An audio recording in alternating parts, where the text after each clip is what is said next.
The basal ganglia is located deep within the structure of the brain. Here's the brain here, and it's this collection of subthalamic nuclei. And look where it's positioned. Right here's like the stalk, and it's here in the deep structures of the brain. Here's this bony region here, and there's not much room. The structures here are cavernous, and they're bony structures that are unforgiving. So when someone punches you in the head as hard as they can, your brain is like the sponge, and the damage can occur at the stalk, significant damage at the stalk where the basal ganglia is at, and the subnuclei of the basal ganglia is located at.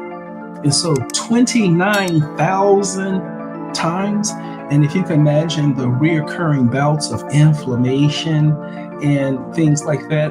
And so I in my opinion, the mechanism of injury for his basal ganglia is likely due to traumatic brain injury, repeated inflammation, damages to the brain, repeated inflammation to the basal ganglia area, and to the point where those nerve fibers, they begin to die. And when those nerve fibers began to die, he couldn't move his muscles. And so he's like frozen.